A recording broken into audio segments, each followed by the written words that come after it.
welcome back to Two Dudes, One Barbell. Today, this is episode 7, and is our first interview. Today we're interviewing a young powerlifter, Ashton. Hello, everybody. It's in there. We're going to start by, Ashton, you introducing yourself a little bit. Sure thing. So, I am a sub-junior powerlifter for APU. My best total in competition was 5:28.5 at 73.3 kilos weigh-in. Squatted 190, benched 108.5, and deadlifted 230. So those are my numbers. Which is absolutely bonkers. How old are you? So you're 17? I actually turned 18 very recently. Okay, so you're 18 now, but you're 17, you have a 230 kilo deadlift of 74 kilograms. Yes. Which is, I've got 20 kilos of mass on you, and I can't do that. That's 3 times body weight, right? 3 times body weight, yeah. 3 times body weight. Yeah. So that's absolutely crazy. Yeah. Strength. Still working on it. I am trying. That was actually 15 kilos above the national record. But unfortunately in States there were only 2 national refs and not 3, so it didn't count. So now we just got to wait till nationals to try And and you're break going to try again. and break the record at nationals this year. Yes. Awesome. How far away is that? That's 5 months, 6 months? It's November, September, around then. Okay. So long off season. Not a problem. Not a problem. Should be hopefully. easy. Not a problem. Awesome. All right. How long have you been powerlifting? So I've actually been strength training from the very beginning. So I don't know if I'd count that exactly. When's the beginning? The beginning. So, like, what age did you start strength training? We're closing in almost 3 years. So I think I started strength training when I was 15. It's been. I think it was actually no. I remember exactly when I did it. So it was the first day of grade 10 holidays. I said to myself, you know what, Ashton? You know, you're not going to train for aesthetics. You're not going to if you're going to start the gym, you're going to focus just on strength. I actually don't know why I chose that path. I think I just want to be different to everybody else. Because everyone else was training for the pump. Yeah, trying to just get a big chest, Yeah. work on their chesticles. But I was like, you know what, let's try and focus on strength. Because I don't know, I felt like there was something to that was just unique and It kind just of cool. cold to you a little bit? Yeah, that's actually a good way of putting it. Because I was one of those guys just pump chasing into the gym trying to build muscle. Yeah. So I didn't even think about specific strength of powerlifting training as an option. Yeah. I was just like, I'm just going to bicep curl and lat Let's pull set up down. the camera and do some curls for the camera. Yeah, that was me in the garage when I started. So Yeah, nice. yeah, but you specifically were like, I want to get strong. Yes. Yeah. I know that for something I was just like, let's not look like I'm strong, but actually be like a total beast. That was my logic. That's like, I think that's quite a common thing now, where people just want to be strong. unassumingly strong. Yeah, that's a good way of putting it, actually. Unassuming. It's like, oh, what? That guy can lift that? Yeah, that's crazy. That's cool. What did your training look like initially? I remember. Can you pull back to that? I can actually. Yeah. So I started on Mark Ripto's starting strength. Oh, brilliant. Yeah, I was not gonna lie, I still think that was like the best program I could have done. Yeah, most definitely. I agree. Yeah. And it's just, it was a really, really good experience. I kind of learned how to squat, learned how to bench, learned how to deadlift. But my baseline was actually really, really, really small. I think I was benching, so the barbell we have at home is like 8 kilos, 10 kilos. And I was benching that for 5 reps. That was like my baseline. Deadlift was... At 15. At 15, yeah. Which is so, like, you can imagine, I was skin and bone. Like, I don't think I could... Yeah. I got muscle now, but I could not feel anything. How much do you reckon you weighed at that point? 50 kilos. Okay. So, yeah, I was a very, very small kid. I think I started off deadlifting about 40 for 5, which is a little better. And then I squatted, I don't know, like 20 for I should watch my language, by the way. That's okay. Yeah, so about 20 for 5. So that was my baseline. But I found that I progressed really, really, really quickly. I was adding about 5 kilos to my squat and deadlift every session, and about 2.5 to my bench. Every session? Yeah. I was just linear progressing for like a good 12 weeks. That's that's the great thing about the strong first, any sort of strength, 5 by 5. Yeah. All of that stuff is super useful when you're initially starting strength training. Oh, because you just get so strong so quickly. Yeah, Absolutely. And then you learn the movements because you're doing it multiple times per week. Yeah, if you're squatting 3 days a week, you're going to pick something up. Yeah. Yeah, no, I think it had the right combination of, like, I wasn't like maxing out. So I was in a good rep range. I was getting a lot of touches with the barbell, and it just wasn't like crazy volume. Yeah. And so just combine all of that, I really just built like a good foundation, like a good base. Yeah. And I think that's often missed with people, especially young These guns. days. Yeah. I recommend it a lot to like young kids getting in the gym, especially if they're super lanky and have no base of strength. Like they have no played sports. I'm like, you need to do a starting strength program for like this whole year or something like that to build foundations. Because bicep curls will do you no good until you can Do a pull-up. lift. I agree. And it's not like you're not going to grow muscle anyway. No. Like, you know, like I packed on once I started eating right, like I packed on a lot of size and I was strength training. Yeah. So, I mean, I'd probably say get like 90% of the results doing strength training at like the very beginning, like compared to just going strictly hypertrophy. And so, like, in my opinion, it's the course of action. Like, build a little bit of strength, build some confidence, and, you know, get it pretty strong. So Yeah, and that strength training has a carryover into hypertrophy. Like once you can bench press a certain amount, then you can do it for more reps. that's right. Yeah, you can apply more muscular tension. That's all strength pyramid, right? If Yeah. your top of the pyramid is higher, Mm. the base should be Yeah, wider. Should be. yeah. Obviously, should the be. base varies depending on the individual, But but you got way Of more course. to work with. yeah. Cool. All right. So you're planning to do obviously the nationals at the end of the year. Yes. Yes. Is there like an ultimate goal? Do you plan on doing this for like lifelong, or you're studying? I'm saying sport and exercise science at QT at the moment. Fantastic. First year or First year. first year? Awesome. Yes. And so where do you want to go with that? I actually want to be a powerlifting and bodybuilding coach. That's my goal. Yeah. I want to just basically make people stronger, make people bigger. I just find that stuff so much fun. I might move on to get some diet qualifications under me so I can do some macros. Yeah. But long term, like I've just got this idea of opening my own gym, just like Yeah. solid vibes, Yeah. just the strength and the bodybuilder boys all together. Just like that, it's just like mirrors, like kind of like old 80s style gym. Like that's like my goal, right? Yeah. So that's what I'm thinking long term, but to get there, definitely gonna do some coaching. Yeah. Fair enough. That's like most people want to get into coaching, I guess, right? Okay, the progression for coaching is a bit strange, or it's like not really laid out. Like you become a coach, and then that's why like the turnover rates for coaches is so high, because like they don't see what they're going to be doing in 15 years time. Yeah. Yeah. Yeah. Whereas It's like- someone that actually has the goal to open a gym, that's like the next progression that a lot of people don't end up taking. Yeah, absolutely. It's like, why think short? And that kind of actually brings me back to powerlifting. I remember, I think it was 8 weeks into training, and I deadlifted 100 kilos for the first time. I did go off program and maxed out, not gonna lie. Excellent. But I don't do that anymore, coach. But yeah, no. So I went off program and I pulled 100 kilos for the first time, and I was like, oh, I feel so powerful and I feel so strong. It's like the first time ever in my life where I just felt like this huge sense of like, I'm the man. Like, Yeah. look at this. Yeah. And like nowadays, like 100 kilos is a warm up. I've benched that. But like back then I felt so good. And then I remember that same day I was like, powerlifting federations. Scrolling through the Let's internet. do it. What are the records? I'm looking at the national records like 8 weeks into training. Wow. And then so I remember seeing, I think this was for Powerlifting Australia, the national record for the 77 kilo weight class. I was like 238. And I was like really, really thinking, can I do this?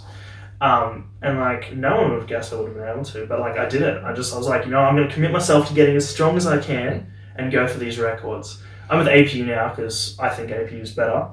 And I've been able to come very close to that 238 and out deadlift the national record for APU. So Yeah. it's a good feeling. It's unofficial though. So I want to ask a question on deadlifting. Mhm. When you go from, you remember the feeling of lifting 100 kilos. Yeah. What did 200 feel like the first time? wasn't 'Cause that's a benchmark. yeah, it wasn't as good. I don't Okay, think. yeah, fair enough. Because I went off program for that one a little bit. And I actually ended up deadlifting 200 for 3 the first time I touched 200. Wow. Holy moly. So it wasn't as like, Wasn't Yeah, fast. It wasn't like a grind or die. I've got the Yeah. ammonia, all the music is on.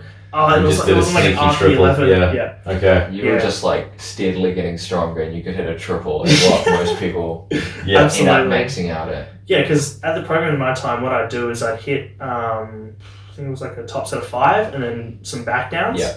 And so like I started, like the start of the block, I was doing like 190 for 5. And then it went Oh, 192 and a half for 5. Obviously, you're gonna hit 200. Yeah, and then I got to like 195 and I actually had like heaps of, like my fatigue was just too high. And so coach and I'm like, hey, we'll deload our deadlift early. And I remember saying to myself, like, so it was going to be like a 2-week deadlift deload. Better pull 200. Yeah, so the Yeah, week yeah. before my actual deload, I was like, actually, I feel like, hey, let's attempt this. So in my jeans, let's try and put up the video. I'll find the video for you Yeah, guys. that's cool. In my jeans, I think I hit 2 or 3. I pulled 200 for 3. That's pretty Fantastic. cool. Yeah, and then I messaged the So coach and he unplanned. gave me the little lecture. He was like, look, I mean, we talked about this. You Good work, technically but- did go off. Yeah, basically. He was rather nice to me, actually. I can't complain. Well, you can't really help it. Like, Yeah, you were gonna do it. yeah, that's right. Every now and again, you need to. I think part of it is like, I mean, it's good to stick to the program, but then we talk about auto-regulating, and you're obviously obsessed with RPE. Yeah, But it goes the other way, right? So if you're feeling You're really feeling good, Yeah. maybe it's time to do something. You don't let a really good day go to waste. Yeah. Yeah. yeah. Do you agree? I can definitely see the value. That's, in my opinion, that's the good thing about RPE. Because I remember week 1 of this block, actually, I think I've been doing like these 3-second tempo deadlifts and then like powerful lockout. The week after that, May I interrupt? That's really weird, but continue. it is, yeah. Yeah. It's- What? 3-second So- tempo deadlift. Yeah, Concentric. so on the concentric, 3 seconds up and then a powerful lockout. Okay. Super Yeah. weird, but good It's- for positioning, right? I'm really Yeah. finding that I'm having to force Yeah. myself into a good position. So it's been quite valuable. And then, so I had a 0.5 RP increase the next week, and I was able to add 7.5 kilos to it. So that's the thing, like, but if I was doing percentage based, I probably wouldn't have been able to take that jump, and it would have just been an easy workout. Yeah. So I think the good thing about RPE is because it's based on how you feel that day, you can take those really big load increases, or if you're under recovered, take a little bit, because like you're still in, like I'm doing doubles, you know what I mean? Like it's not like I'm doing 60% of my 1 rep max one day, then 90%. Like I'm still in a pretty good strength rep range to be getting a stimulus. So I just don't see why I need to burden myself so much. Like, because if I've got a 5% increase, that's because let's say I'm doing percentage based, I have a 5% increase, and I know that that's going to be an RP10 grinder. Well, I don't put myself through that kind of psychological and physical fatigue when I can just not do that. You know what I mean? Does that make sense? Yeah. And a lot of are you guys familiar with Jim Wengler's 531? Yes, I am. Yeah, because a lot of his programming was designed around the idea that the last set was like an AMRAP, and so it's based off. I mean, on the day you get the AMRAP that you Yeah. need, Or right? from, like, yeah. Okay, so Right. you do like top set and use a percentage of that for your AMRAP at the end. Yeah, and he also, if no one's familiar with 531, the first week is 5s, the second week is 3s. Mm. Cool. And the last week you do a set of 5, a set of 3, and a set of 1+, which means you do as many reps as you possibly can. Yeah. Oh. And sort of built into the program. A great intermediate program for anyone who's like willing to experiment. But yeah. Yeah, it's certainly intense. I'm AMRAPs and maxing out. I tend to try to avoid that because it scares me. Yeah. But yeah, no, like We don't shy away from AMRAPs. yeah, that's right. Yeah. I've seen that 22 rep. Oh, Yeah. See, I've never had much experience with strength training specifically. I've never done powerlifting specific training outside of like the 5x5 Yeah. strength. The rest of the time it's been bodybuilding. So all these programs and stuff like that, I've just got no clue about the effectiveness. I've never Yeah. done it for any long period of time. Yeah. So it's a whole other world to me. I mean, absolutely. But you and- certainly know how to get bigger. yeah, I can build muscle, that's fine, and let people get stronger, but like specific powerlifting training, Mm-hmm. like I refer clients on. Like I just don't know the different strategies that you guys talk about, honestly, and like Well, you think about the rep ranges that me and Ashton like to work in. Mm. They're rep ranges where you don't gain that much muscle, yeah, right? Good point. Like anything under 5 reps, I mean, Yeah, you're gonna get a little bit, but it's not maximal. Probably It's not not optimal. optimal. Yeah, is it worth the fatigue and the injury risk? Probably not. Enough And bodybuilding. also the types of movements that you use in strength training for producing as much force as possible do have a high fatigue ratio, like stimulus to fatigue ratio. And higher injury risk. Yeah. And if you just want bigger muscles, you want to increase the frequency or increase the total amount of volume that you can get in. That's It right. doesn't make sense to do a deadlift No. Yeah. if you want to get absolutely monstrous. Which is why I haven't been deadlifting in my program. Like, Yeah. Because I'll snap my shit up as I get leaner. Yeah. Yeah. Good point. Yeah, no, it's like, would you do low bar or high bar squats for quad hypertrophy? It's like high bar. Because even if we say the stimulus is the same, you're just reintroducing other muscles and getting all this extra fatigue. And so if going high bar can afford you another set and have the exact same amount of fatigue, it's like you're probably looking at a better stimulus with high bar. Should we take it one step further? What about a front squat versus a high bar squat? Ooh. So like if your goal is quad, right? At 70% now, I think it's 80% of the load. Yeah. The EMG stimulation is the same as the back squat. Okay. I would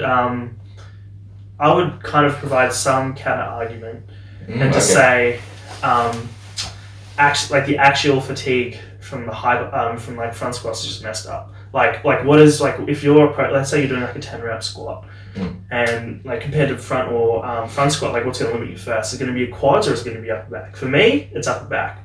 And so it does, let's say it does have more activation, and it does, but like what's going to limit you first? You know? I still say it's not ideal for muscle building, of course. Yeah. Like definitely, like I was doing sets of 10 front squats, and upper back and core fail out, and fatigue, just absolute fatigue. Just like my neck. Whereas you put me on like an axe squat and I can get more out, and it's more quad. So yeah, I mean, so it's just like from an exercise selection perspective. If for some weird reason you're like a weirdo and you just love... What are you saying about it? No, like let's say for some reason you've just got like this gorilla back, there you go, and your quads are just like, they're limiting factor when you front squat. Like, I don't see why not. And then potentially another argument, but I don't know how strong this is there might be more activation, but what about the overall load and tension for the quad? It's the same. It's the same with a lighter load. Oh. Yeah, that's actually a good thing. That's what I was talking about. Yeah. And it's just to do with the knee flexion. Yeah. Also the torso position. You can stay more upright. It's going to be more quad. There is an argument for super high elevated heels. Yep. Where you're just completely upright, and then you can get someone to spot you to hold the upper back position. Wow. And you just pump them out. However, I've seen people doing it on Smith machines. Yeah. And super high elevated heels with Smith machine, you can't mess up. It keeps you perfectly upright. And then, interesting. But you can do obviously the smarter option is to do a freaking machine. Yeah. Right. Yeah. Or like a sissy squat. Yeah. Well, I think like if you really want quad. Yeah, I mean, like I just think like I'm not a weightlifting coach, but I'm quoting somebody else who is. He said like weightlifters don't eat front squat to get stronger quads; they get it to build their front rack position. Yeah, it's more specific. And so even if weightlifters doing that, like what are they doing to strengthen their legs? They're doing back squats, like high bar, ass to grass. And then you look at the potentially the top bodybuilders. Are they front squatting? No, they're back squatting. And so potentially it's like these are like the guys. The top bodybuilders even back squatting. I know guys like Jared Feather and Dr. Mike Israel are, but saying that, actually no, that is a good argument. That was potentially a weak argument on my behalf. But so it's a good discussion point though. Absolutely. I mean, if you think about the levers, and maybe we'll round up the squat thing now. I could talk about squats all day. Yeah. But depending on your levers and your body position, right? Like you were saying, you're distributing the load through the whole body because you have multiple joints working at the same time. Yeah. So to maximize the hypertrophy of one particular muscle, you should probably just do one muscle. Does that make sense? Max it out, as soon as you start using your hips, your glutes are taking away from your quad.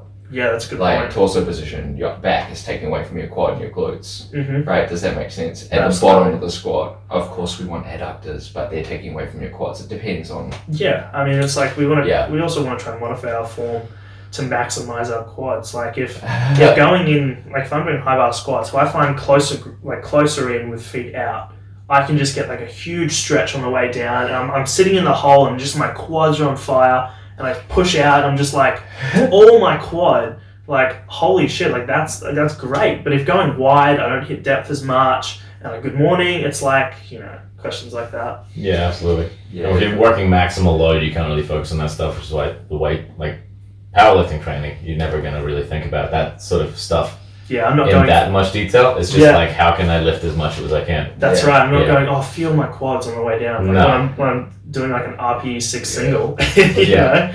It's like the classic, like when someone's teaching a squat, they're like, are you feeling your quads? And like dude, like, you should be feeling the movement. It's like, what are my quads? Yeah, 100%. Anyway, I wanted to ask a particular question, and this kind of relates to the whole idea around 2 dudes, 1 barbell is what sort of mental gains do you get from doing strength training? You talked about confidence before, but like, what else have you got from it? What do you notice when you don't train? What do you notice when you do train? Does it detract from anything, or does it add to anything? Look, I think barbell training has completely changed my life. My diet is now on point, my sleep is on point, everything's on point. My life has like a structure, you know what I mean? Like, because I want to do so well, I have to make sacrifices to go there, and that means I don't have the option of going out and partying and drinking, which is very common at my age and stuff like that. And so I'm forced kind of on a really, really good path to get where I want. And I think that's just had a huge benefit on my well-being. Like, it's very, very, very powerful. Because inadvertently, you're doing things that are like healthy habits for just functionality and health. Like, you're choosing not to go out drinking for the sake of powerlifting, but choosing to not go out drinking every weekend. It's probably good for your liver, probably good for your waistline, probably good for a bunch of other reasons. Absolutely. Getting like optimized sleep is good for probably productivity at work and study. Absolutely. You're doing it for powerlifting, but inadvertently, you're just being a better, more structured, healthier human being. Absolutely, and those are conducive just like a better quality of life, right? Yeah, absolutely. And so like you've got this goal that's not that, like your goal isn't just to be as healthy as possible, it's for powerlifting. Yeah. But it's having a flow over effect into all your other aspects of life. And obviously like you're making friends, you're here on a podcast, which is cool, business opportunities, stuff like that. Exactly. Yeah. And you said before, like the first time you got that 100 kilo deadlift, how old were you? I was 15. 15. And so what did that do for your confidence? Oh, I was walking around school with like the biggest chest. I was just like, I'm the man, you know? Yeah. It's like I'd just gotten laid and I want to tell all my friends. That's how I felt. I was like, yo, I just deadlifted 100 kilos. Like, check this out. Yeah.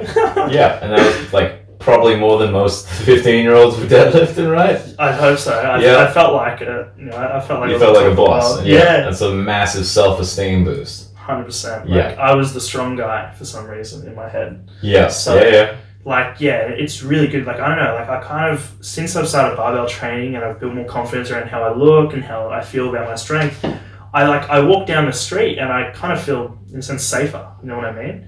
Absolutely. Like I walk down the street, before, if I was like a younger, skinny kid, like I couldn't look people in the eye. I'd always look down. I'd always look away from people.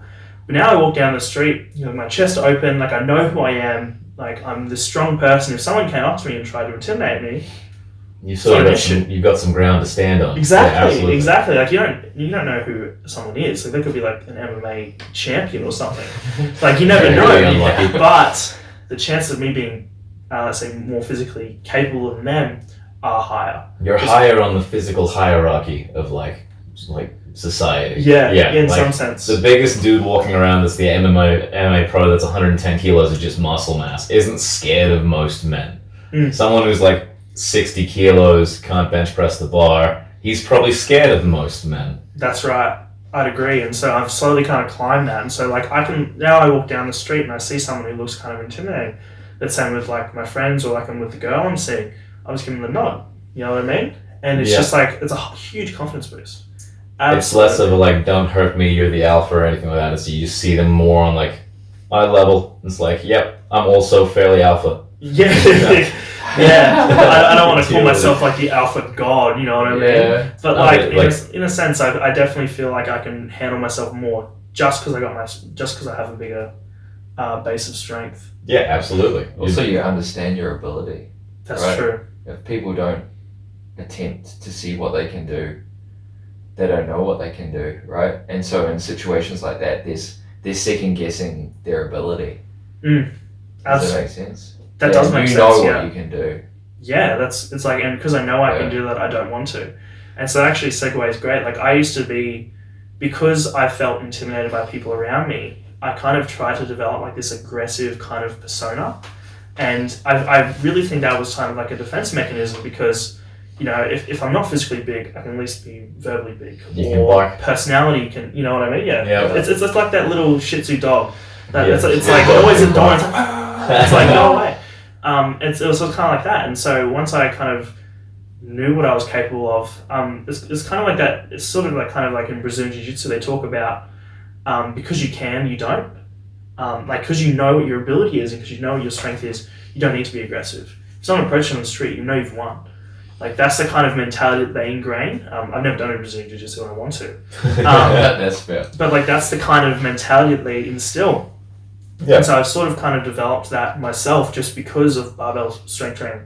Yep. Yeah. And I think that's for the most part positive masculinity. I think it's knowing Yes. that you have the power and you can assert the power, but you shouldn't, and that's true power. Yes, absolutely. Yeah, and it's like, Having teeth and not using them. exactly. Yeah. Yeah. It's the lion that doesn't run around attacking everything all the time, but nothing fucks with it still because it knows that, like, That's it. it can dominate, but it doesn't have to.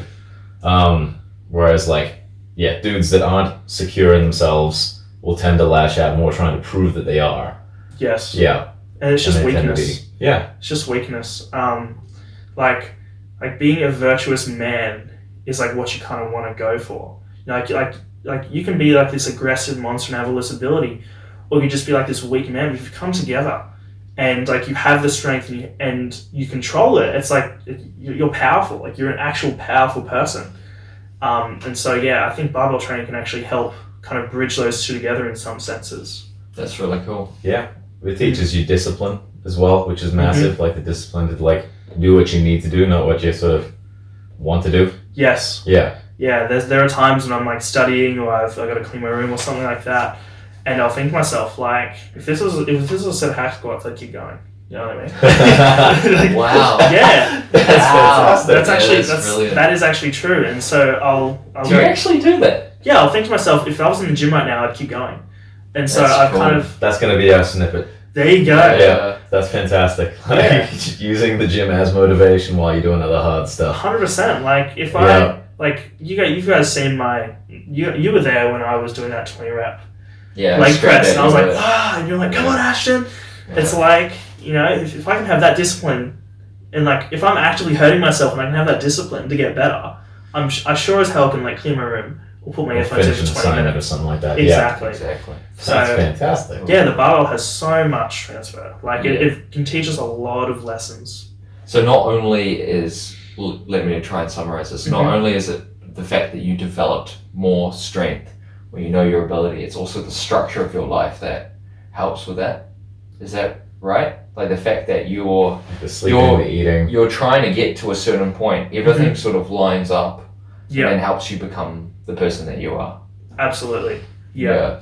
I think the person I would be today, the person I am today would not be who I am without the barbell. I wouldn't have the structure, wouldn't have that discipline mentality, I wouldn't have the confidence. And so overall, 100% I agree with you. And that direction, like you're basing your career around it, like, Yes, Yeah. good point. which is fantastic. Because like a small part of that is potentially because you saw how much value it brought to your life, and you want to do that for other people. Yep. Yeah. Oh, absolutely.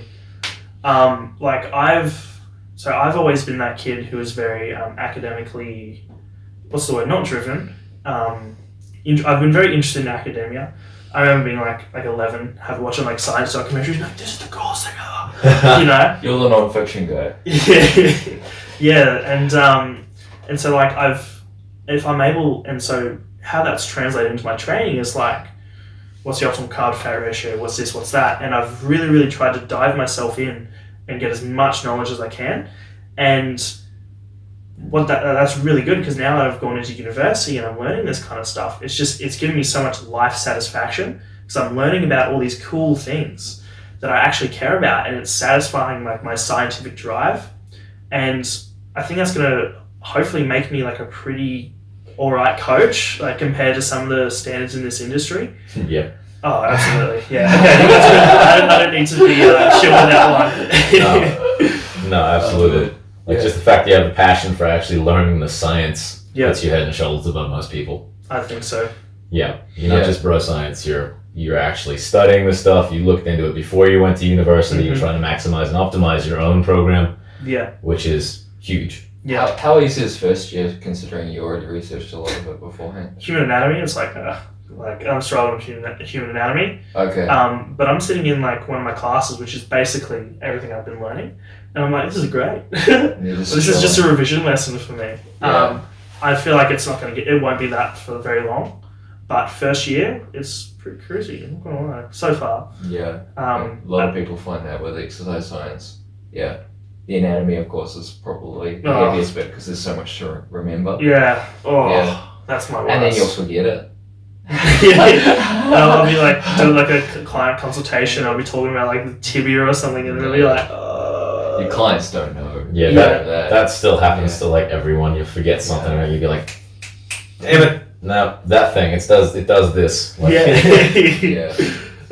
Most of the time when you're discussing it with clients, and this is me, and I don't know about you, Adam, I just group the muscles together, so we could talk about wrist flexors if we were talking about specific in the forearm, or I see. Yeah, rather than going into like this muscle that like does this specifically. You're not going to talk about the different quads, like the different muscles in the quad. Yeah, you just want to feel it in this area.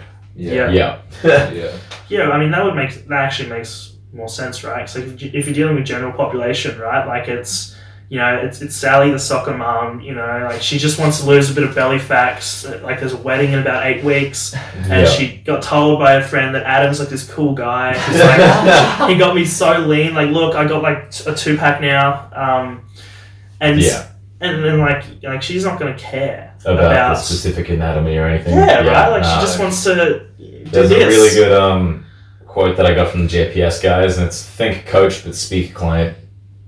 Nice. Yeah. So you can think of all the stuff and all stuff, but you just got to dumb it down as much as you can so that they get the practical application. They know the general, like you got to explain it still, but don't go into like moment arms of the movement and why we're trying to do certain things to optimize.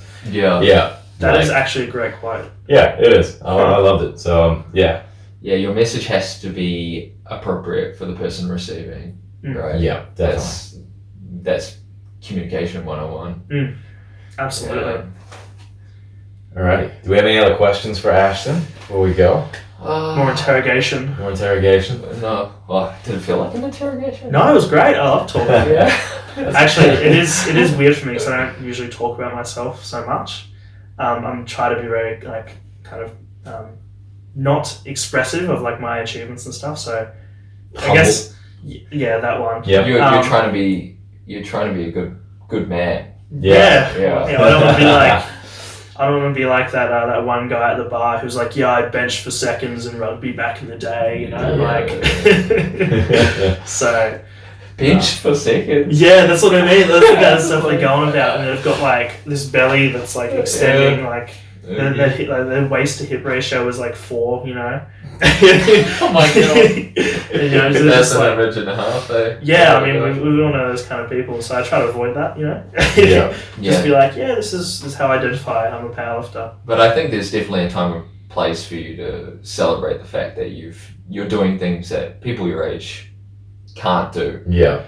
So it's good that you can talk about it a little bit. There's two sides to that always. It's obviously like you don't like the tall poppy syndrome or whatever. You don't want to shout your own name too loud because people are going to get annoyed with you or it sounds gloaty. Then there's the other side of the coin that people are going to see that and be like, wow, that's super impressive. That's motivating. That's inspiring. And you're going to get both of them. And I know I get both of them. Like I get people that talk behind my back being like, all he does is ever post his physique and like how hard he's working. And then there's the other side that send me messages being like, hey man, like you motivate the crap out of me, you've done so much for me and you don't even realize, and like you're gonna get both of them. And so I think my mentality now is just like, fuck it, post it, brag, because don't make it like bragging, but just show how hard you're working and the results that you're getting. I think the work aspect is massive. Yeah. Like I always post like how hard I'm training at the gym and like the hours I'm doing, so people know it's not just like he's just this genetic thing that looks good and he loves himself. It's like, no, he was working 14 hours yesterday to get this, and showing people that it's possible if you do this. That's why I like all your training videos, and you post like nearly every day that you're lifting. Or I try to. And so people see, it's like, man, this guy has deadlifted like 40,000 times this year. Of course he's getting stronger, and no wonder he's stronger than me. That'd be super cool if I could do that. Absolutely. You don't want to bring it. You don't want people to think it's just like genetic talent. No. You want to show them, hey, look, you know, like there's a direct relationship between effort and results. Yeah. And if you bring those two together, you might get where you want to be. And you show them the right path as well. It's like they see you doing sub-max loads, not just maxing out all the time. Yeah. You know, like if you just posted your like 1 rep maxes all the time, like for instance Larry Wheels, like every time you see the guy, he's just punching heavier weight. Yeah. And so young guys will watch that and be like, this man just goes into the gym and lifts as heavy as he can for one every single time. Yeah. And it's like, then they're gonna mess themselves up. Exactly. Whereas they see the guy holding himself back, doing the right stuff. Yeah, I've actually got something to say about that. It's just like survivor bias, guys. You know, like how many guys are trying to do what Larry Wheels did, but didn't make it because they tore their pec off their bone. You know, the guy that maxed out Larry Wheels. He went a little bit too deep because he usually halves reps, and then boom, his chest is gone. Whole pec gone. It's just like, and you look, it's like, exactly. You look at all these upcoming powerlifters and bodybuilders just max out all the time, and then like tear their pec and they tear their bicep or something like that. It's like Larry Wheels is just like, he's the genetic freak because he has survived so long. Yes. Yeah, exactly. Exactly. It's and like that's luck. He could have been like 1 second away from a career-ending injury 2 years ago. It's like, we don't know. It's just he was fortunate enough not to. Exactly. Interestingly enough, Larry Wheels started off in powerlifting, right? So he's used to heavier loads, and his tendons and his joints have developed those strengths. A lot of the guys he's training with now are bodybuilders. Yeah. You could just have an Instagram following that he wants to leverage. So that's another argument for your love of the barbell, right? It's going to help develop not only muscular strength, but everything else. And like, that's it. And I would agree. I think like even if you look at like sports and stuff like that, or just like general life, like if you slip and fall, if you can squat 2 times your body weight, like the odds of, I think in my opinion, like the odds of you getting injury from like slipping and falling are much lower. And so like, but if I feel like you will get some of those adaptations by just lifting and getting big. Oh, most definitely, but But I feel like if you want that more what's the word, like a bigger effect size on trying to reduce your injury, I mean, I feel like strength training is the way to go, in my opinion. And plus the squat and deadlift there's a lot more practical in bodybuilding. Like if you're going to pick up a pot plant, you're going to sort of do a half deadlift, half squat movement. And so if you're really strong at doing those movements, you're going to be okay picking up a pot plant. That's some dude that's just done like leg presses and like bicep curls his whole life. You have to pick up a pot plant, and he's more likely to hurt himself. I would agree.